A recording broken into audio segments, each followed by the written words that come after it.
The Gabra, a nomadic tribe of 31,000 people, live in northeast Kenya along both sides of its border with Ethiopia. They are an Eastern Cushitic Oromo-speaking people who originated in southern Ethiopia. Pastoralists with a strong attachment to camels, the Gabra developed a rich culture stemming from the harsh environment in which they live. The Gabra occupy territory east of Lake Turkana in Kenya, along the edge of the Chalbi Desert, extending to Ethiopia. Marsabit and the town of Kalacha in the center of the Chalbi Desert are both used as water holes. North of Marsabit, the region grows more arid, and the terrain is strewn with volcanic boulders and sand. Two rainy seasons are separated by a hot, dry season and a short, cool one. It is during the two rainy seasons that the Gabra live most self-sufficiently, and ritual ceremonies abound. The cyclical weather pattern, in conjunction with the pasture needs of the Gabra's herds, largely determine migrations, birthing patterns, and the timing of initiation rites. Livelihood.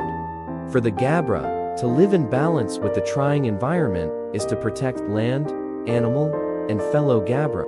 Thus, they practice certain food and plant taboos, preserve full-grown trees, called korma bowls, and revere pregnant women and pregnant animals. As resource managers, they migrate to the highlands during the rainy season to allow the dry season pasture to replenish its water resources.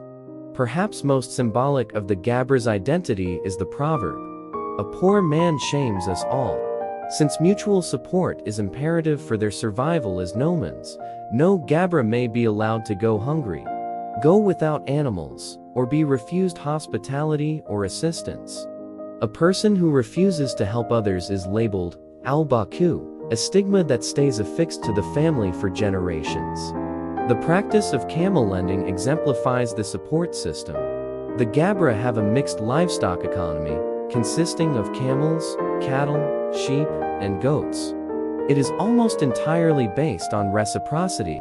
Most central to the way of life and economy is the camel. When a Gabra comes into possession of a camel, it's named to ensure the Gabra's right of ownership.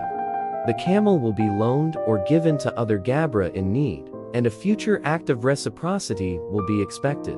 In this sense, camels provide great security. They also provide most of the meat and the dry season supply of milk. They also transport goods and water from foraging areas to surrounding villages. Selling camels and their byproducts to outsiders is taboo. Villages and camps are outside foraging grounds for several reasons. Camels are unpredictable, don't forage near their own dung, and destroy the vegetation within 9 miles. The Gabra split their camps into 2 sites. The settlement Iola ranges from 3 to 25 huts. Satellite camps Fora are smaller and far from the settlement. In Fora, young men watch over part of the clan's herds to prevent pastures from being consumed too quickly.